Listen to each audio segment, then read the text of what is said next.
Hola, hola, buenas tardes a todos. Bienvenidos. Espero que se encuentren muy bien. Me confirman si me escuchan, por favor. Se oye muy bien. Buenas tardes. Estimada Alma, ¿cómo está? Buenas tardes. ¿Cómo sigue de su garganta?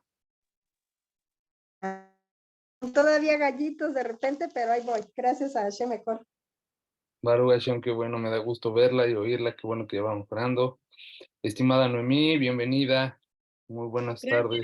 Gracias. Buenas tardes, ¿cómo están todos? Muy bien, Baruch Hashem. ¿Y usted qué tal?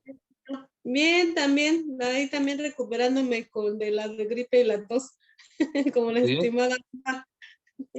es que es la época en la que nos empezamos a Sí, enfermar por el cambio de temperatura. así es, pero ya, ahí vamos. Qué bueno, me da mucho gusto. Gracias. Siempre digo, ay, pues, a veces antes me quejaba así hasta de la tos o la gripa y ahora recuerdo las palabras del rabino Ariel que dice, no, es que la enfermedad también es parte de la vida. Ujú, es Y gracias a correcto. Dios que es una gripa ahí normal, sencilla, siempre digo, ay, gracias a Dios que no sean enfermedades graves. Ujú, Hasta ya, ahora yo hasta la disfruté la gripe. es correcto. Sí, justamente eso es importante reconocerlo, saber que una persona saludable no es una persona que no está enferma, sino que se encuentra en equilibrio entre los agentes negativos y los agentes positivos, ¿no? O sea, nuestro cuerpo está constantemente en lucha para podernos mantener sanos, pero pensamos siempre que la salud es que no tengo ningún mal encima, ¿no? Es decir, que no tengo ningún agente, ninguna enfermedad encima. La realidad es que los glóbulos blancos lo que hacen es justamente defendernos, ¿no? Crear esas defensas, pero la manera en que se generan esas defensas, para eso existen las vacunas, para que en dosis controladas nos infecten, nos metan la enfermedad, para que nuestro cuerpo reaccione de manera positiva y cree esas defensas, ¿no? No es que la vacuna sea como el antídoto, es más bien, es el virus, sintetizado, controlado en una porción que nuestro cuerpo pueda defender. Por eso de ahí aprendemos que en realidad una persona que no está enferma, no es una persona que no tiene, agentes negativos o, que no tiene enfermedades encima, sino que sus defensas están en equilibrio con con aquellos agentes que llegan a afectar a la salud. Así que hay que echarle ganas. Eso es bueno, quiere decir que como Goku, después de una batalla, volvemos más fuertes. Nos vamos subiendo de Super Saiyajin. Al rato vamos a estar en el nivel blue. Así es. Perfecto. Hola, ¿qué tal? Muy buenas noches, bienvenido. Sí te escucho. Perfecto. Bueno, Aquí estamos ojo. mirando sus charlas. Qué bueno, me da mucho gusto. Me alegra mucho, señor, que nos esté escuchando y que nos comparta con nosotros. Sí, Qué bueno, me da mucho gusto. Bienvenido a la charla. gracias a Tengo Dios ahí que hay gente desanimosa que se anima para seguir haciendo esto. Baruch Hashem, sí, la verdad es que es Sí, gracias a Dios porque yo la verdad soy muy penoso, no me gusta tanto, pero Baruch Hashem que nos da la oportunidad y la fuerza de poderlo hacer y ahí le vamos echando ganas. he estado mirando los videos de Jaco, me imagino que sí lo ha de conocer. Sí, Jacob Amar, ¿no? Ujú. Sí, De filosofía él, judía. miro, casi diario miro sus videos y no hay día que platique con un católico, con un cristiano, con un pastor y Sí, muy interesantes sus charlas que tiene él y de todo le saca o sea, les da soluciones, les platica muy calmado, muy tranquilo y pues veo que está haciendo muy buen trabajo, ¿no? Porque luego miro los comentarios y ahí puedo ver que unos sí son náfidas, otros son católicos, otros son así como que van, como que ya es van correcto. agarrando la onda, por decir así, pues. Ujú, correcto, sí. Ya, muy, Sí, muy, hay muy, muchas personas en su canal que básicamente el objetivo de su canal es algo distinto al nuestro porque en realidad nosotros lo que hacemos es un programa de educación Es un programa en el cual construimos el conocimiento y profundizamos. Y el objetivo del canal de El Estimado Jacob es justamente de contendencia, de liberación, pero de una manera más disruptiva, ¿no? Llegar y con fundamento, contrastar con las opiniones y debatir argumentos, respetando opiniones. Sin embargo, Sí, nosotros no hacemos eso porque nosotros lo que hacemos es, más bien no tenemos aquí personas con las sí, cuales entiendo lo vayamos que a dice. discutir eso, sino lo que hacemos es ya dentro de un programa, que personas que ya avanzaron en esa parte, pero el trabajo que hace Jacob es importantísimo porque Oh, hace que sí. las personas salgan de su zona de confort, hace que duden, Ujú. hace que se cuestionen, hace que empiecen a investigar, a estudiar. Entonces, Exacto. súper importante, esa es la etapa de choque de la persona, ¿no? Donde empieza a dudar tus creencias y hace que ya después empiece a resignificar todo. Eso es importantísimo. Sí, yo veo que ahorita de lo que se trata es de que la gente vaya conociendo, vaya investigando, se vaya dando cuenta de lo que realmente lo que es el judaísmo, porque pues como nosotros estamos en el cristianismo y pues ahí le atacaban mucho al judaísmo, yo nunca estuve de acuerdo también con eso y ya luego nos salimos de ahí, pues sí, más que nada, como digo, qué bueno que tanto como lo que hacen ustedes, un buen trabajo, el Jaco, de un modo y otro, pues la gente se está dando cuenta. Baruch Y Hashem. Sí, pues ahora sí, es un trabajo completo que se hace por varios frentes y claro, bueno, gracias al sí, Eterno que nos permite estar ahí en este servicio. Muchas gracias por su comentario, estimado. Le deseo que nos siga acompañando. Vamos a algo sí, continuar saludando a las demás personas. Tengo un celular aquí, se llama Oppo CPH2363. Hola, ¿cuál es tu nombre? Creo que es la primera vez que te conectas a la clase. Hola, buenas noches. Mi nombre es Yesenia. Soy de Huimanguillo, Tabasco. Me da mucho gusto estar en este grupo. La verdad es la primera vez que me conecto, así que pues, pues espero que todo vaya bien. Muchas gracias Perfecto, por Yesenia. aceptarme. Excelente, mucho gusto en conocerte. Sí, ya recuerdo, acabas de ingresar al grupo. Platicamos apenas el viernes para tu ingreso, ¿no? Estuvimos haciendo ahí la consulta, ingresaste. Bienvenida Así al es, grupo. Poco a poco te vas a ir dando cuenta de cuál es la dinámica de trabajo, el estudio que nosotros tenemos. Hay muchas cosas que vamos a empezar a compartir en el chat del grupo de WhatsApp, que ahí las personas hacen preguntas y poco a poco vamos abordando varios temas. Entonces es importante que los veas conforme a tu tiempo, tu disponibilidad, pero ya, lo más importante es que puedas ver los videos, la lista de reproducción que te mandé, para que así es. vayas más o menos al día con respecto a las clases que ya tenemos dadas hasta el momento. Me parece que no estás como tan vinculada de los conceptos por la entrevista que hicimos. Me parece que Así es. tienes una noción general ya bastante edificada sobre lo que es el noajismo, Torah oral, entonces creo que no estás como tan fuera de las bases. Entonces Así es. ahorita vamos a empezar a estudiar la última clase del principio número 8, que es los 13 principios de monoteísmo de el Ramban.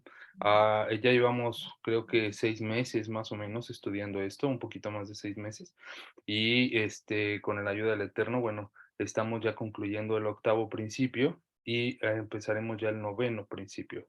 Pero es importante que veas las clases anteriores para que puedas estar al día de lo que se trata. Y si tienes preguntas, no hay ningún problema. Si quieres hacer alguna consulta, aunque tú consideres que es fuera del tema, no hay ningún problema, lo puedes hacer.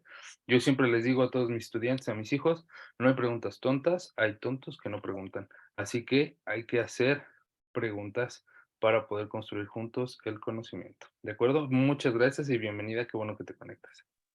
Muchas Bienvenida. gracias, gracias. Gracias a todos. Perfecto.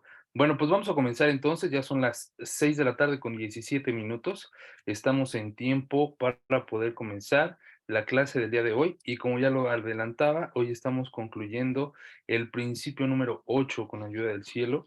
Vamos a concluir el principio número 8 de los 13 principios de monoteísmo, que habla sobre la Torá y su origen divino.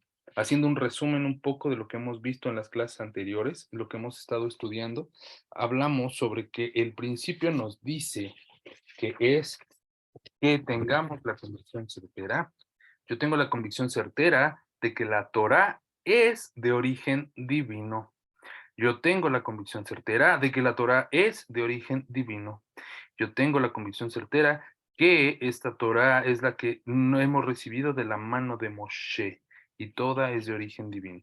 Aquí, al abrir este principio, nos hicimos ciertos cuestionamientos.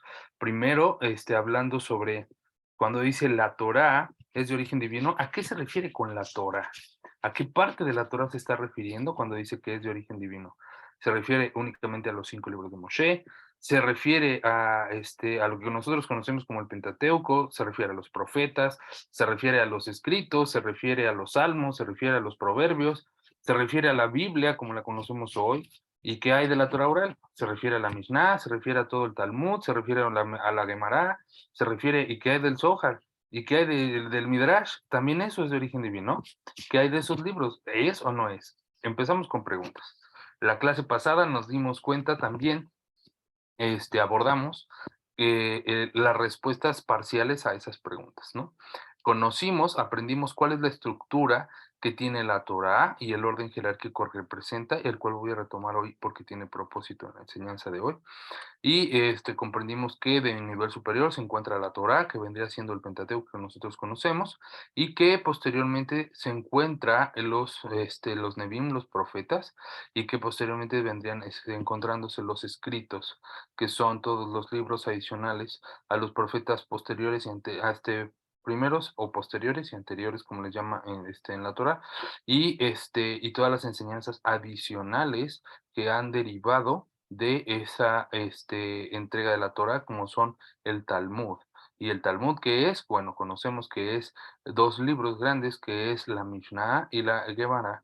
Y estos dos libros, que son importantes para la práctica judía y la práctica de preceptos, constituyen lo que conocemos hoy en día como la Torá oral. Y esta Torá oral ha desarrollado en torno de sí infinidad de libros adicionales que hoy podemos conocer e incluso encontrar en librerías judaicas, que se encuentran ya al alcance de la mano de cualquier persona que se interese por la sabiduría del monoteísmo de la Torá. Entonces, todo esto debemos de decirlo, es de origen divino. ¿A qué se refiere la Torá cuando dice que es la palabra de origen divino? La Torá de Moshe es de origen divino. Se refiere al rollo. Nos contestamos la clase pasada que cuando hablamos de Torah Minashamayim, nos referimos a que la entrega de la Torah no tiene un momento en particular. Regularmente nosotros lo que hacemos cuando pensamos en el momento de la entrega de la Torah, nos referimos al momento del monte Sinai, en donde Moshe recibe las tablas de la ley y hace Hashem el pacto con el pueblo de Israel para entregarle su tesoro del cielo, que es la Torah. Y en ese momento los toma como pueblo, y de ahí se empieza a derivar la historia del pueblo de Israel, que hoy lo nombramos comúnmente como el pueblo judío. Regularmente cuando nosotros hablamos de entrega de la Torá y de Torá del cielo, entregada del cielo, nos referimos a ese momento de la historia y a ese momento del texto. Sin embargo, explicamos la clase anterior que hay algo importante que debemos de comprender, que Moshe recibió la Torá en ese momento y desde nuestra perspectiva han pasado ya más de 3600 años. Sin embargo, para el Eterno, cumpliendo con las condiciones del principio número 1, 2 y 3, en realidad no existe distancia entre esa fecha y el día de hoy. ¿Por qué? Porque si sabemos que Dios es de origen, su naturaleza es que es incorpóreo, es decir, no tiene límites. Un objeto que tiene límites tiene un principio y un fin, y también se sujeta a las leyes de la proximidad y la lejanía. Es decir, puedo ubicar un objeto en tiempo y espacio en específico. Puedo agarrar y decir, pues no sé, China se encuentra a tantos kilómetros de distancia de mí, que si lo traduzco en días, vendría siendo a tantos días y me voy caminando, o en tantas horas y me voy en avión, ¿no? ¿Por qué? Porque tengo un punto de referencia entre espacio-tiempo. Sin embargo, el Eterno, que es de origen distinto, su esencia es de origen distinta a la del mundo físico, el que nosotros comprendemos, no tiene materia, es decir, no tiene forma ni figura.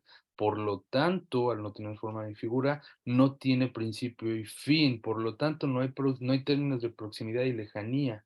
No puedo decir que se encuentra a tanta distancia de mí o a tanta cercanía de mí. Por lo tanto, para el Eterno, el momento de la entrega de la Torah es todos los días. ¿Por qué es todos los días? Porque ese evento se repite de manera cíclica. Lo que a nosotros ha pasado ya más de 3600 años, para el Eterno es como el día de ayer. Por eso dice la plegaria que la vida es, o los años del hombre son 80, 70 o 80 años con buena salud. Pero su apego a ellos es mentira y falsedad. ¿Por qué? Porque en realidad no es que hayamos ya nosotros vivido tanto, sino que dice la plegaria, para Hashem es como un suspiro que ya pasó, como en la mañana en la que la hierba se levanta y florece y por la tarde se marchita y perece. En realidad no existe este concepto de tanta tiempo que ha pasado para Hashem. Todo se repite de manera constante. Por lo tanto, una de las explicaciones que dábamos era que cuando nos cuestionábamos sobre la recepción de la Torá, cuestionábamos, es que si la entregó en tal fecha, ¿cómo es que después Moshe escribió? Y es que después, ¿cómo es posible que alguien más venga y agregue? Pero ¿cómo es posible que si después Moshe ya no es la parte que recibió Moshe? Siempre nos empelotábamos en ese estudio sobre los tiempos en los que fueron escritos. Sin embargo, con esto lo vemos de los escritos de los textos, perdón, y de las disertaciones de el Rebbe de Lubavitch. Ahí es cuando comprendemos que la Torah, bueno, es atemporal al igual que Hashem. La Torah es atemporal al igual que Hashem. Por eso es que tiene vigencia. Por eso es que nuestro día de hoy aún se encuentra vigente en el estudio. Ahora vamos a entrar a un último concepto, a una última penetración de este estudio para poder completar este ciclo del octavo principio y comprender a qué se refiere el principio con la expresión Torah et Shamayim, o la Torah del cielo. ¿Por qué debemos de saber que la Torah es de origen divino? ¿Por qué forma parte de los 13 principios de Emuná? ¿Cuál es la razón por la que tiene una persona que se apega al monoteísmo más absoluto de la Torah tendría que estar totalmente consciente de que la Torah es de origen divino en su sentido más amplio? Es decir, en la máxima expresión, comprendiendo a detalle esto.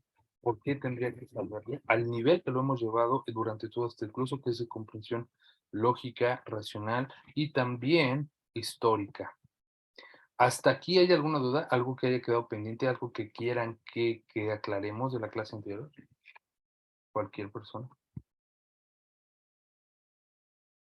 ¿No? Perfecto. Ok, entonces, si no hay duda hasta el momento, voy a continuar. Vamos a abrir entonces nuestro texto. Vamos a basar la clase el día de hoy. Continuamos con el estudio del libro del Perez Gelel y también vamos a leer una parte de la introducción de la Mishnah del Rambam. Adelanto cuáles son los libros que vamos a estar consultando para que, con base en su tiempo y en sus posibilidades, pues los vayan comprando y vayan ustedes refiriendo, dándose cuenta de los textos como son, conforme los están escritos. ¿De acuerdo?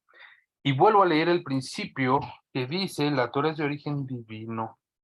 Para poder comprender nosotros, esto es explicación mía, para que nosotros podamos llegar a comprender que la Torah es de origen divino, tuvimos que haber pasado primero por dos momentos previos. ¿Cuáles fueron los dos momentos previos? Dos comprensiones previas, dos estudios previos para poder comprender el origen de la Torah como origen divino. El primero que tuvimos que comprender es la definición de profecía y el profeta. Nos tuvo que quedar claro qué es la profecía y qué es el profeta. Ya estudiamos en el principio número 6 a qué nos referimos con la profecía. Estudiamos también los diferentes niveles de profecía y también aprendimos cuáles son los atributos del profeta. ¿Cuáles son los atributos que, según Maimónides en su libro La Guía de los Perplejos, nos explica cuáles son las características que debe de tener el profeta para poder ser candidato a recibir nebuá, recibir profecía de Hashem? explicamos la naturaleza de la profecía, de su origen divino, y también explicamos la necesidad de la preparación del individuo para poder recibir esta profecía y ser un recipiente adecuado para poder recibir esta profecía. Adicional, en el principio número 7 explicamos la diferencia de Moshe como el profeta por encima de todos los profetas. ¿Qué es lo que caracteriza a Moshe de los demás profetas? ¿Por qué él tendría que ser mejor o por qué él lo contamos como un profeta en un nivel distinto al de los demás profetas? Su calidad profética, su discurso, su manera de escribir, la manera en cómo lo recibía. ¿Qué fue lo que lo hizo? Bueno, entonces aprendimos que un profeta puede recibir profecía de diferentes maneras. Una puede ser por visiones nocturnas, que es en sueños. Otra puede ser por algo que el libro determinaba como, estoy tratando de recordar la palabra apropiada, como visiones no necesariamente nocturnas, sino como visiones que le llegan, como espasmos que le llegan y que durante el día las puede recibir, pero que queda totalmente desvanecido de su propia conciencia, como visiones que la llevan a una meditación mayor, que no necesariamente es en un sueño.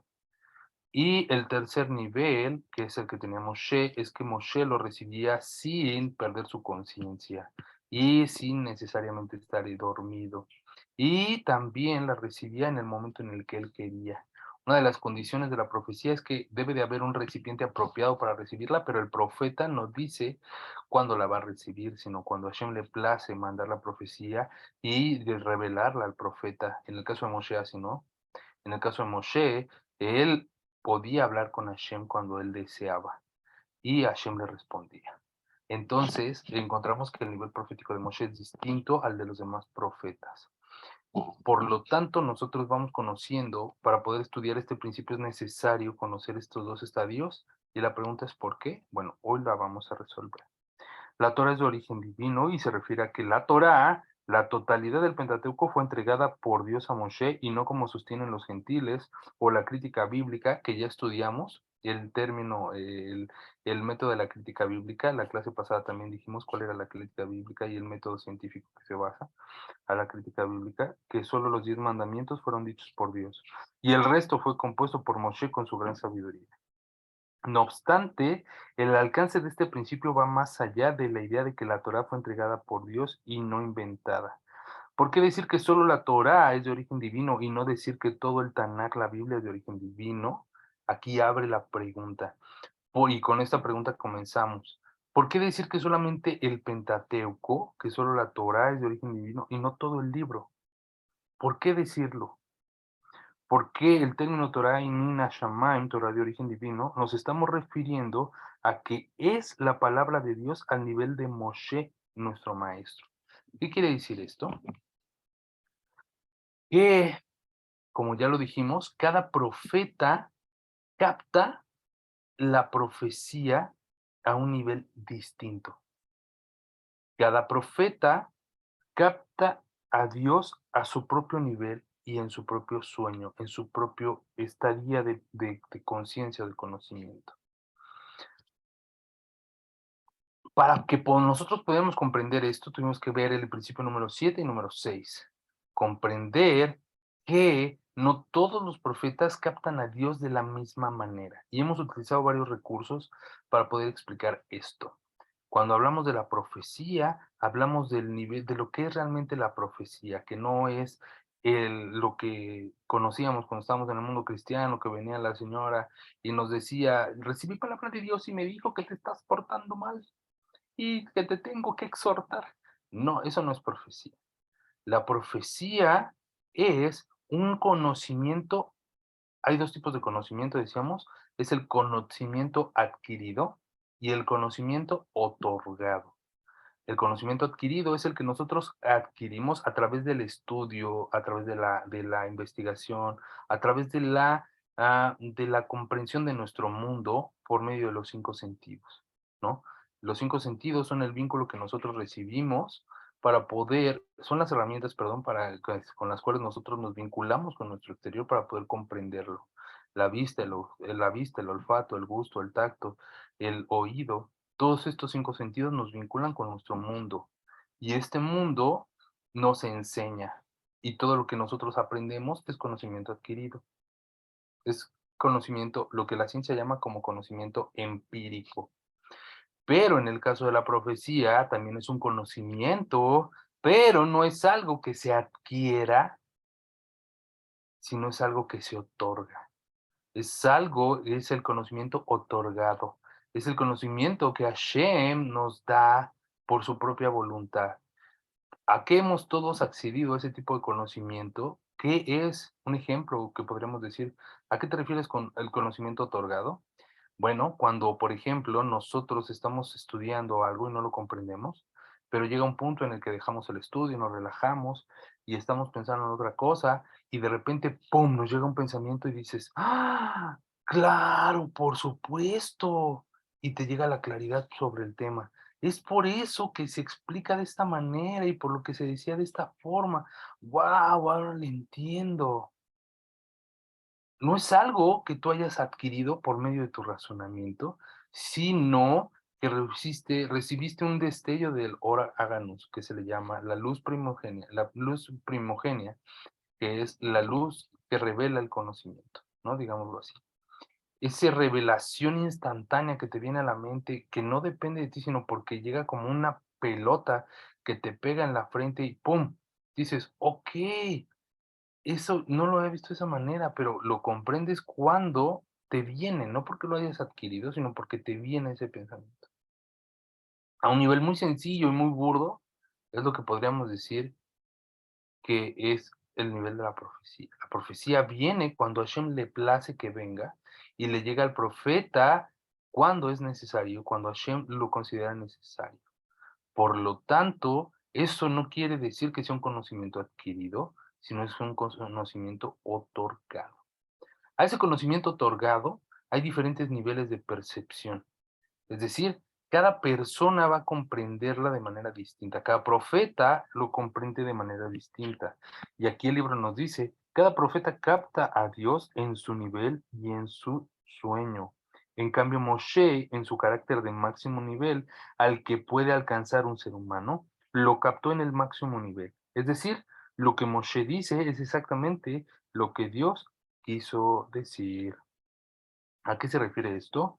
Nos explica el texto y nos dice, los profetas, cada uno tiene su manera y estilo lingüístico para expresar lo que percibieron. Cada uno tiene su manera y estilo lingüístico para expresar lo que percibieron. ¿Qué quiere decir con esto? Que cada persona, cada profeta tenía la manera en específico de poder comunicar su visión. Cuando nosotros pensamos en que un Isaías, Jeremías y Hermayahu recibían profecía, creemos que escuchaban voz y escuchaban y decían, ah, no, ok, eso es lo que me dijo, ¿no? Pero en realidad la profecía es una visión. La profecía es una visión. Y por lo tanto, esa visión requiere de una interpretación.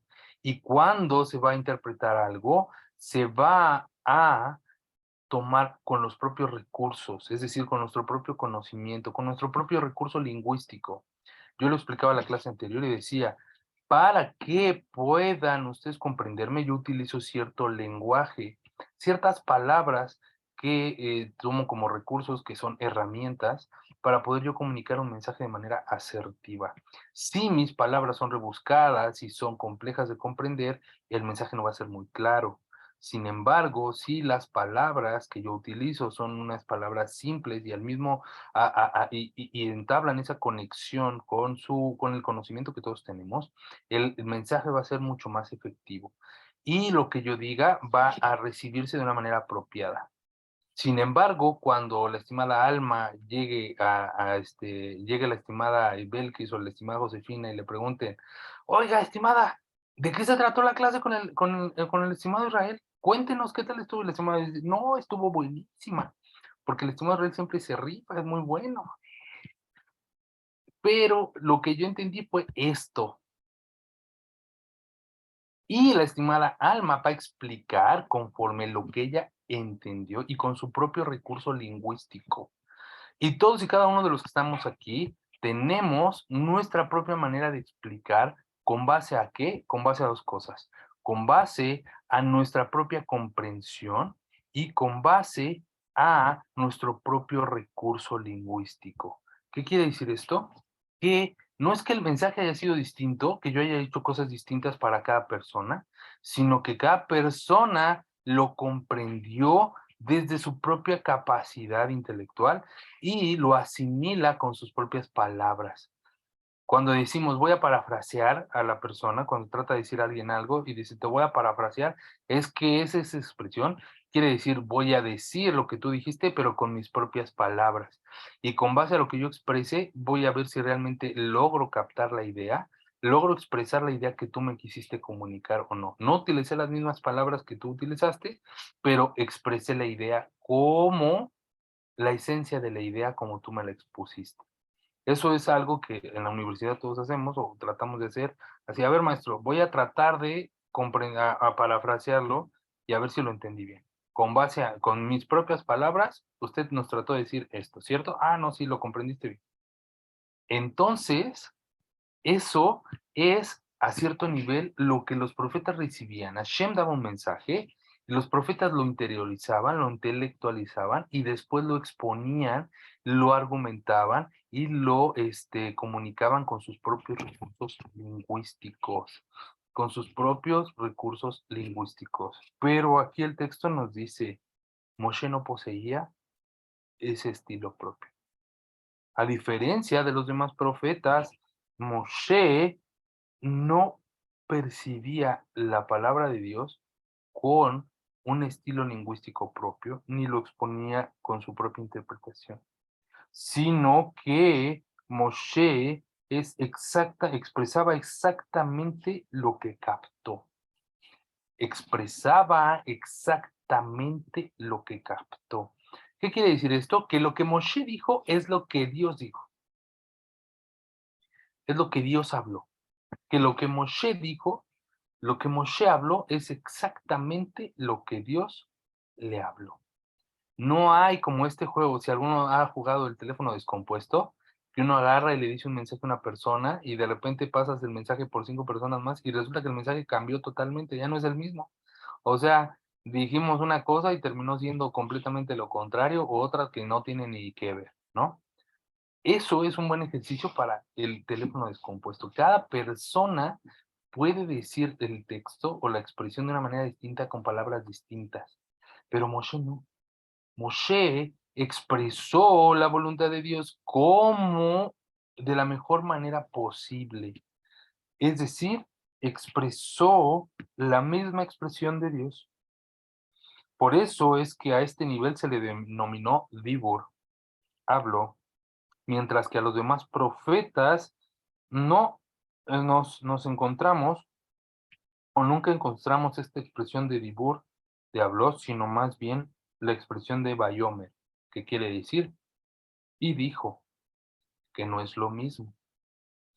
No es, para el nivel de Moshe, se utilizó la denominación de, o la expresión de habló, mientras que a los demás profetas se utilizó la expresión de Bayomer, dijo.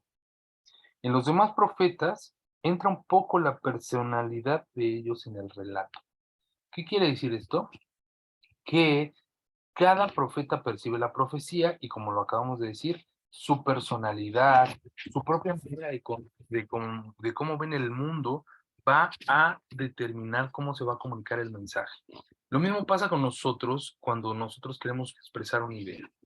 Y más esto pasa con respecto a ideas políticas, ¿no? Hay muchas personas que pueden tener ciertas ideas políticas a favor o en contra de un hecho. Y cuando nosotros contamos el hecho, no lo contamos como es, sino como somos. ¿Qué quiere decir esto? Que desde el propio interés de la persona va a contarlo. Si, por ejemplo, una persona empatiza con la acción política o gubernamental de su gobierno, va a decir, no, y por ejemplo, está dando estos beneficios el gobierno y está brindando estas prestaciones, está dando bla, bla, bla, bla. Pero por una persona que no simpatiza con el sistema político de gobierno ni con sus decisiones, va a decir, no, pues es que está regalando el dinero, y está dando despensas, y está dando apoyos, y está comprometiendo. Es la misma acción, pero contada de una óptica distinta. ¿Por qué? Porque es la manera en cómo cada individuo percibe el mundo. Y aquí nos explica el texto que justamente es esto lo que los profetas tenían. Es decir, que en los demás profetas, cuando expresaban la visión que tuvieron, entra un poco la personalidad de ellos en el relato, pues es como cada profeta percibe a Dios detrás de un velo. Así, por ejemplo, si el velo que ellos poseen es rojo, verá las cosas con un tinte rojizo, mientras que otro profeta que posea el velo color verde verá lo mismo, pero con un tinte verde. La imagen es la misma, pero los dos vieron lo mismo y es en verdad es una visión profética y es verdadera su visión. Lo que sucede es que en el momento de escribirlo, con sus palabras, ambos utilizarán su propio estilo. Así se dice que en el momento que el profeta Isayahu va a escribir la misma visión que tuvo el profeta Ezequiel, lo hará en forma sencilla y sin explayarse, mientras que el profeta Ezequiel relatará con mucho más detalle hasta el punto de que los sabios dijeron, Isayahu es como un miembro del palacio que ve el carruaje del rey a diario, mientras que Ezequiel es como un campesino que no está acostumbrado a estar en el palacio y ve el carruaje del rey por primera vez. Eso, por lo tanto, le genera una impresión mucho más grande que la que podía tener Isayahu y se fija en los detalles y describe la profecía con tanto lujo de detalle como es posible, mientras que Isaías no lo hace de esa manera. Esto ejemplifica lo que queremos decir. Los profetas en su propio nivel profético recibían la profecía, que ambas era de origen divino, y la expresaban, pero conforme a sus propias personalidades y su propia óptica, su propia manera de verlas, de comprenderlas y de expresarlas. Esto hace que nos preguntemos y que volvamos a la pregunta inicial. ¿Por qué decir que solo la Torah es de origen divino y no decir que toda la Biblia es de todo el Tanakh? Bueno, primero la clase pasada nosotros explicamos que en realidad todo, absolutamente todo es de origen divino, pero se encuentra en niveles distintos. Se encuentra en niveles distintos. ¿Por qué? Porque Moshe, nuestro maestro, él se anuló completamente y por eso sobre eso se escribe que él escribió la voluntad exacta de Dios, expresada de la manera más exacta posible. Es por eso que el orden jerárquico con el cual la Torá es organizada es primero la Torá, luego los profetas y luego los escritos. La Torá Mina Shaman quiere decir que es exactamente la voluntad divina sin más y nada más. Torá Mina Shaman quiere decir que es exactamente la voluntad divina sin nada más. ¿Qué quiere decir esto? Que entonces, cuando nosotros hablamos de la Biblia hebrea o la Tanaj, no queremos decir que únicamente la Torá o lo que escribió Moshe es de origen divino. Todo es de origen divino, absolutamente todo es de origen divino. Sin embargo, hay niveles proféticos, hay niveles proféticos que no expresan completamente la divinidad de la enseñanza, que no expresan, mejor dicho, que no expresan completamente la voluntad divina. La expresión más apropiada es, hay niveles que no expresan completamente la voluntad divina, como si la expresa la Torah recibida por Moshe. ¿Esto qué quiere decir? Vuelvo a reestructurar la idea. A la respuesta, la Torah es de origen divino, ¿a qué parte se refiere? A toda la Torah. A toda, absolutamente a toda la Torah. Toda la Torah es de origen divino. Sin embargo, la Torah se divide en jerarquías. Y la que se encuentra por encima de todas es el Pentateuco. Estoy hablando de la Torah escrita.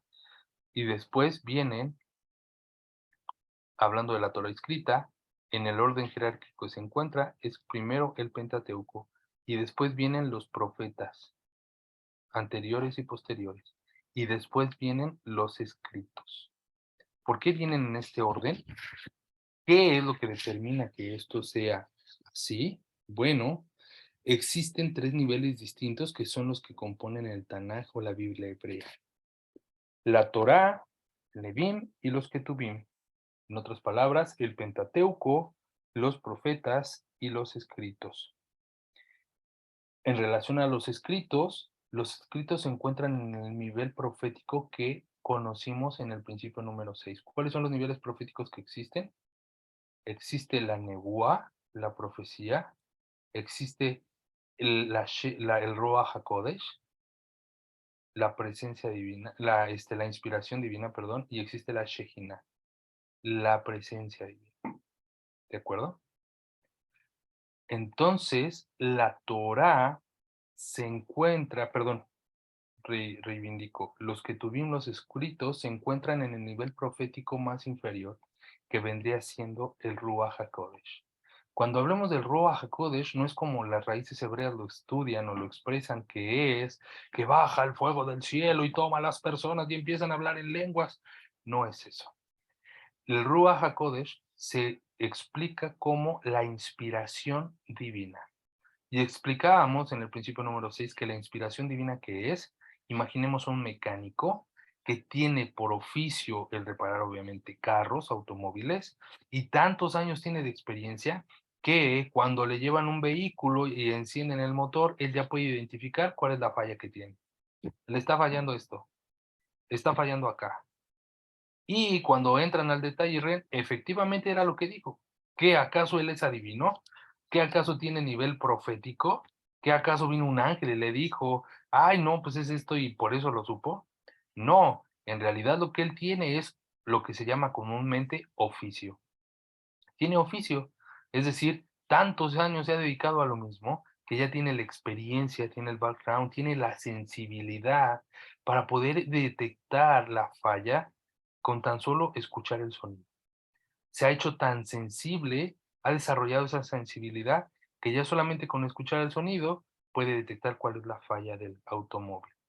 En el caso de cuando hablamos del Ruach HaKodesh, estamos hablando de una persona que ha pasado tanto tiempo estudiando la Torá, se ha vinculado tanto a las enseñanzas del Creador, que tiene la sensibilidad para poder reconocer los mensajes del cielo, para poder decodificar de alguna manera y llegar y conectar con la verdadera enseñanza y plasmarla.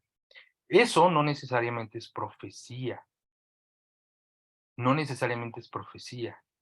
Eso más bien es inspiración divina. ¿Y qué libros encontramos como inspiración divina? El libro de Proverbios, el libro de los Salmos, el libro de Esther, el libro de Ruth. Esos no necesariamente se encuentran en el punto de profecía, pero sí tienen cierta conexión con la divinidad, porque tienen inspiración divina, tienen enseñanza. Si tú lees el libro de Proverbios, es un libro hermoso que tiene muchas enseñanzas, el libro de Eclesiastés.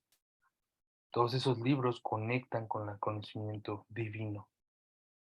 Y no es una profecía, pero es la percepción del Ruach HaKodesh, es decir, de esa sensibilidad que se desarrolla por el estudio de la Torah. El segundo nivel, que es la segunda división en la que se encuentra el orden de la Torah escrita, es el de los Nevim, es decir, los profetas.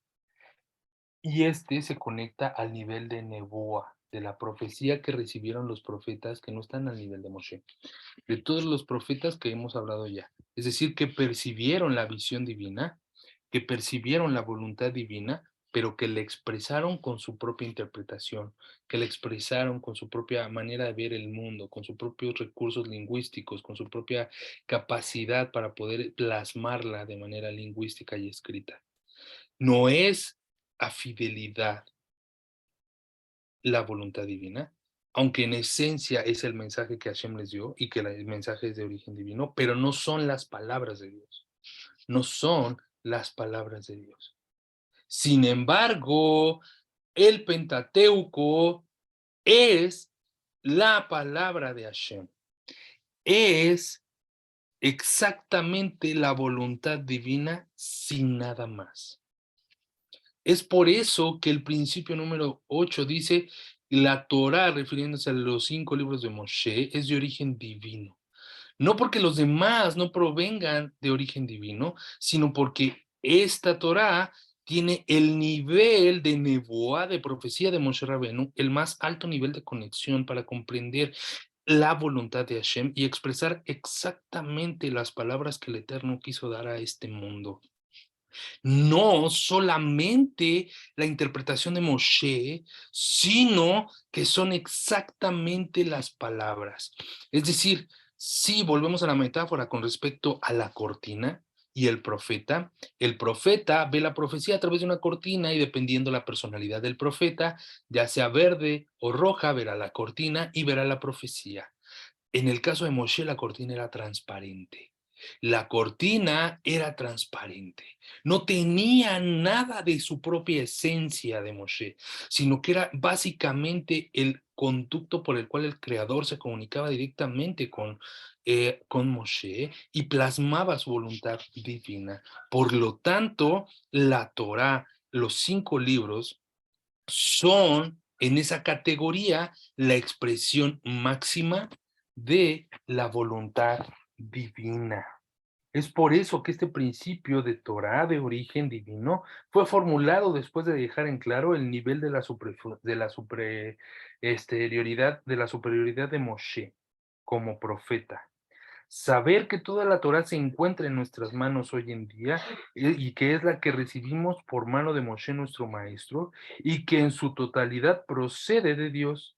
Es decir, que la Torá se le reveló a Moshe en forma completa por parte de Dios. ¿Qué quiere decir esto? Que no existe interpretación de Moshe, no existe ni un ápice de su propia personalidad o de su esencia en lo escrito en el Pentateuco. ¿Por qué? Cuando una persona escribe un libro, está escribiendo con su propio estilo. Si ustedes leen a Gabriel García Márquez y también leen, por ejemplo, a Mario Benedetti, cada uno tiene su propio estilo, desde su propia óptica, desde su propia nostalgia, desde su propia manera de ver el mundo que cuentan una historia. Pero en el caso de Moshe, no. En el caso de Moshe, él no imprime nada en el texto que lo empañe o lo ensucie con su esencia, con su expresión, sino que únicamente expresa la voluntad de Hashem. Esto es lo que se esto es lo que se denomina metafóricamente hablar. Al referirnos al nivel superior de la profecía de Moshe, que fue denominada, como ya lo dijimos al principio, Tibur, habló. Es por ello que a Moshe se le denominó el escriba, que en hebreo quiere decir Mehokek, el tallador, ya que en aquella época la escritura era por medio del tallado sobre la piedra. Por lo tanto, no hay diferencia entre lo que dice un versículo y otro. ¿Qué quiere decir esto? Que podemos llegar nosotros a pensar que si la Torá es de origen divino, cuando nosotros leemos la Torá, cuando nosotros leemos el pasaje bíblico, podríamos nosotros llegar a pensar, bueno, esta parte es como que menos importante, no es como tan relevante. No es lo mismo el pasuk de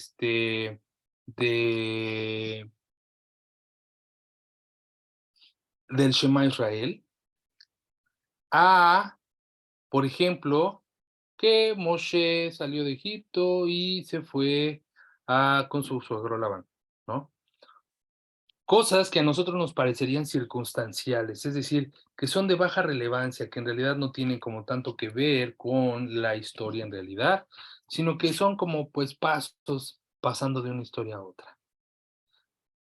La persona, nos explica al principio, que piensa que un versículo es de menor relevancia que otro, está actuando peor que uno que niega toda la Torá. Porque está rebajando el nivel de la Torá, la divulgación, la voluntad divina, a nada, en algunas partes. ¿Por qué es entonces importante que nosotros comprendamos que toda la Torá es de origen divino? Porque debemos de saber que no hay versículos más importantes o menos importantes que otros. Todos los versículos del Pentateuco tienen la misma importancia y tienen el mismo origen divino. Por lo tanto, no existen historias o no existen pasajes o no existen versículos que sean menos importantes que otros.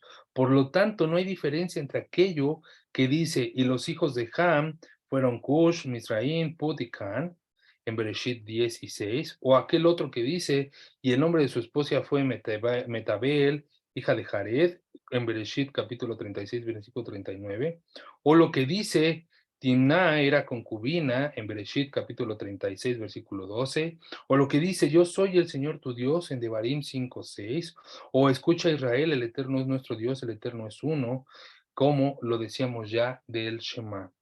En realidad, no podemos decir, este versículo es más importante que el otro, este versículo es más relevante que el otro. ¿Por qué? Porque estaríamos explicando que no toda la Torá es de origen divino. Puesto que todo es de origen divino y toda la Torá proviene de Dios, es completa, pura, sagrada y verdadera. Todo aquel que afirma que estos versículos como relatos fueron agregados por Moshe es considerado por los sabios como un renegado. Es decir, aquellas personas que digan estos versículos son menos relevantes, es como considerar que no los dictó Hashem mismo y que fueron agregados por Moshe.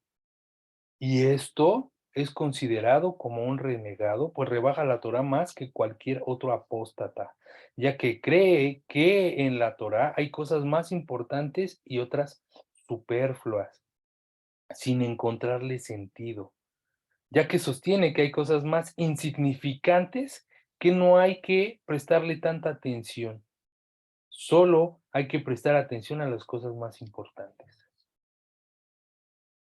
Sí, nosotros consideramos que el texto de la Torá, en especial el Pentateuco, no tiene relevancia algunas partes, es porque nos ha faltado el hacernos las siguientes preguntas. ¿Qué me quiere enseñar el texto? ¿Qué es lo que Dios quiso transmitir al agregar a ese versículo tal palabra? ¿Qué viene a enseñarnos? Pues, al considerar a la Torá, toda la Torá de origen divino, entonces ninguna letra está de más, como así también ninguna palabra. Todo, esencialmente, es de origen divino. Pensar de esta manera, es decir, que existe algún versículo más importante que otro, es esencialmente negar que la Torá es de origen divino. Pensar que hay algunas partes más importantes que otras es negar que la Torá es de origen divino. Es negar que realmente toda la Torá provenga del cielo. Por lo tanto, cuando nosotros hacemos estudio, tenemos que reflexionar y darnos cuenta a este nivel, que todas y cada una de las palabras no se encuentran ahí por casualidad, sino que todas son expresión de Dios, de la voluntad divina. Y esto es lo que quiere decir la expresión Torah min hashamayim. ¿Qué quiere decir esto? Perdón, voy a acomodar aquí. Torah min hashamayim quiere decir que no solamente unas partes provienen del cielo, sino que toda la Torah, toda proviene de origen divino. ¿Por qué? Porque tiene esa expresión de la voluntad divina al referirnos al Pentateuco. Ahora, para poder comprender un poco más a profundidad y a detalle, vamos a leer lo que dice la Mishnah, la introducción a la Mishnah escrita por el Rambam, que nos explica a detalle cómo fue transmitida la Torah de Dios a Moshe. Y dice, todos los preceptos que le fueron entregados de lo alto a Moshe en Sinai fueron transmitidos con sus explicaciones. Como expone el texto, te entregaré las tablas de piedra, la Torá y los preceptos.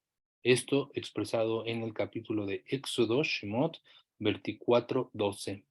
La Torá es la Torá escrita y los preceptos son su explicación. Repito, la Torá es la Torá escrita y los preceptos son su explicación.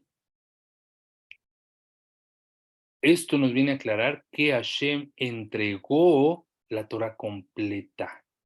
Es decir, que no solamente nos referimos a la Torá escrita como de origen divino, sino también a la Torá oral, a la oralidad de la Torá, que también proviene de origen divino, porque el Rambán nos explica que este texto, esta expresión hace referencia a que la que viene en Shemot, a que los preceptos son su explicación. Hashem ordenó cumplir la Torá de acuerdo a los preceptos. Estos preceptos son lo que se denomina Torá oral, es decir, la tradición transmitida desde lo alto a Moshe y luego de generación en generación. Moshe Rabenu escribió toda la Torá de su propia mano antes de morir y le entregó un rollo de Torá a cada tribu y otro rollo lo depositó en el arca como testimonio. Como expone el versículo, tomen este libro de Torá y pónganlo junto al arca de la alianza de Hashem, su Elohim, para que quede, ahí como testigo para ustedes. Esto viene en Deuteronomio, el libro de Devarim, capítulo 31, versículo 26. Pero el precepto, ojo, pero el texto dice, pero el precepto, esto es decir, la explicación de la Torá, Moshe Rabbeinu no la escribió, sino lo instruyó oralmente a los ancianos, a Yehoshua y al resto de Israel, como expone. Todo lo que yo les ordeno, eso es lo que deben hacer. En Devarim, Deuteronomio, capítulo 13, versículo 1. Es por ello que se denomina Torá oral. Si bien la Torá oral no se registró por escrito, Moshe la enseñó íntegramente a los 70 ancianos en su tribunal. Eleazar, Pinjas y Yehoshua, los tres recibieron la Torá oral de Moshe. Moshe la transmitió a su discípulo Yehoshua y le ordenó que la transmitiera a los ancianos. Y así Yehoshua transmitió la Torá oral durante todos los días de su vida. Designar 6 ciudades de refugio, como expone, preparar el camino para ti y divide en 3 el territorio. Esto es parte de la Torá oral que viene en Devarim, lo expresado en Devarim, capítulo 19, versículo 3. ¿Esto qué quiere decir? Que Moshe entregó una Torá completa. O, rectificando, Hashem entregó a Moshe una Torá completa. Entregó a Moshe una Torá completa. Por eso, si consideramos que la Torá que entregó Hashem a Moshe fue incompleta y afirmar que estos versículos que se agregaron fue para complementar un poco la explicación, es como decir que la Torá en realidad no fue entregada completamente por Hashem y por lo tanto que no es de origen divino. Es decir, que si existe una persona que dice, es que este versículo seguramente fue agregado para poder complementar o darle sintaxis o darle congruencia al texto, es un error, porque eso haría perder el concepto, la categoría de la Torá como de origen divino. No, dice el texto, sino que cada expresión y explicación de la Torá posee mucha sabiduría y profundidad para aquel que las entiende. Por lo tanto, si se topa con algún pasaje que no le encuentra sentido a simple vista, no debe de pensar que se trata de algo hueco y vacío, sino que debe abocarse, dedicarle tiempo, leer qué opinan los exegetas al respecto. De esta manera, si inviste de humildad necesaria, es decir, si puede asumir la idea de que tal vez no todo lo sabe, entonces quizá esté abierto a escuchar otras opiniones y aprender algo que no sabía y así descubrir la profundidad y el sentido de ese pasaje, siendo su sabiduría inconcebible, como dice, su medida es mayor que la tierra y más ancha que el mar. Esto en Job capítulo 11, versículo 9. Por lo tanto, es apropiado que el hombre se encamine por las sendas trazadas por David, el ungido de Dios, que suplicó, descubre mis ojos y muéstrame las maravillas de tu Torah. Es decir, Dios, dame la posibilidad y la sabiduría para poder entender la profundidad de tu Torah. Esto expresado en el Teilim 119, 18. Con esto, lo dicho anteriormente es válido también con respecto a la explicación que hemos recibido de la Torah oral, que también es de origen divino. Con esto nosotros debatimos, más bien destruimos toda la idea de que la Torah oral es de origen rabínico y que las leyes que expresan en la Torah oral son de origen rabínico o son de origen de hombre. No, el versículo nos enseña que también la Torah oral fue entregada por Moshe, solo que no fue escrita, pero también es de origen divino.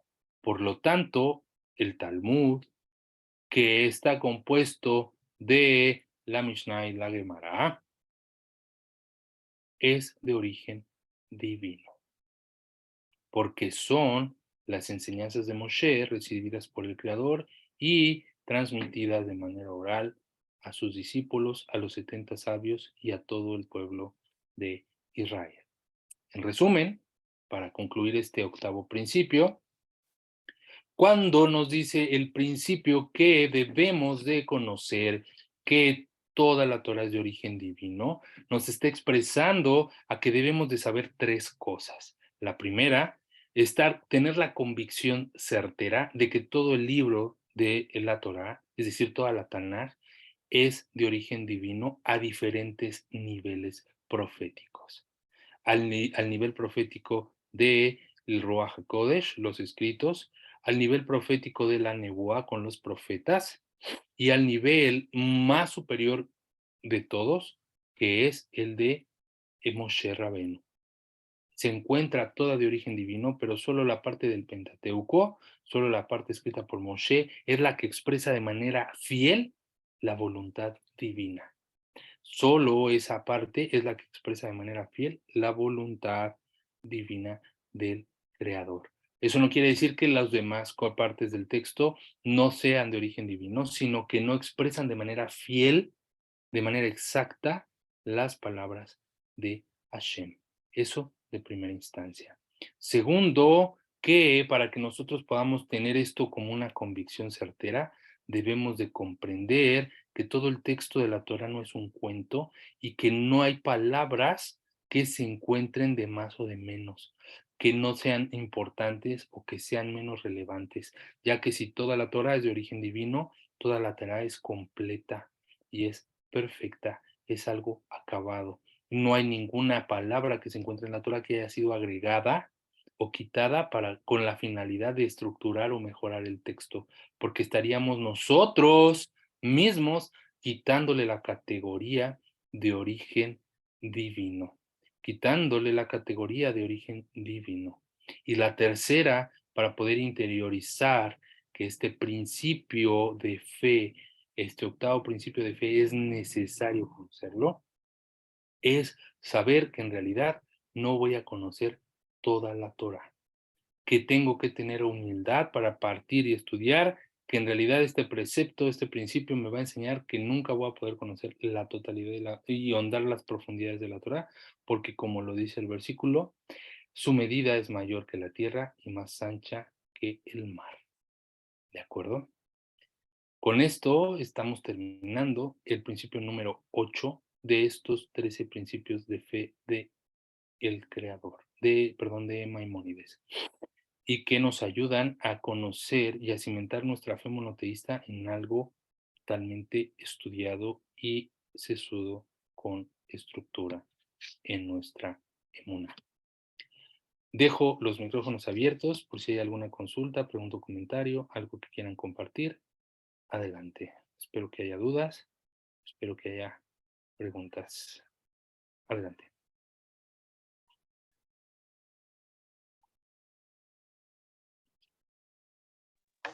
Una pregunta. Sí. La cita que dio de Devarim era 19:3. La cita que di de Devarim, di varias citas. Aquí hay, tengo, ¿cuál? Las últimas que dio casi, que era, ahí dio una de Teilim, de Job y de Devarim. Nada más que no Devarim sé sí, si... 19:3.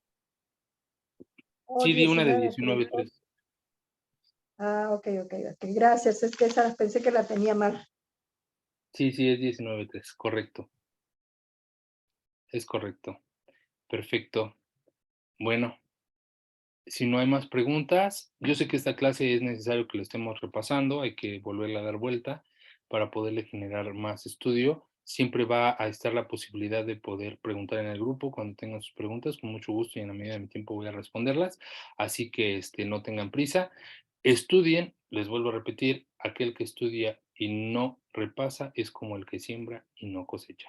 Así que hay que estudiar y repasar para poder interiorizar y comprender completamente. ¿De acuerdo? De nuevo le doy la bienvenida a Yesenia. Qué bueno que estuviste con nosotros. Espero que continúes en este curso, que te sea de edificación y para bien. Y a todos les deseo un excelente inicio de semana. Les recuerdo que en una hora más vamos a tener clase con el Rabbi Booth en la sala principal de la fundación. Así que esténse pendientes para cuando inicie la clase. ¿De acuerdo? A todos les deseo un excelente inicio de semana, les mando un fuerte abrazo, que Hashem les multiplique en bendiciones y con ayuda del cielo nos vemos la siguiente semana. Muchas gracias a todos. Amén, igual a ustedes, que Shalom. Hashem nos bendiga mucho. Gracias por la clase. Muchas gracias. Shalom, shalom. Gracias a todos. Gracias.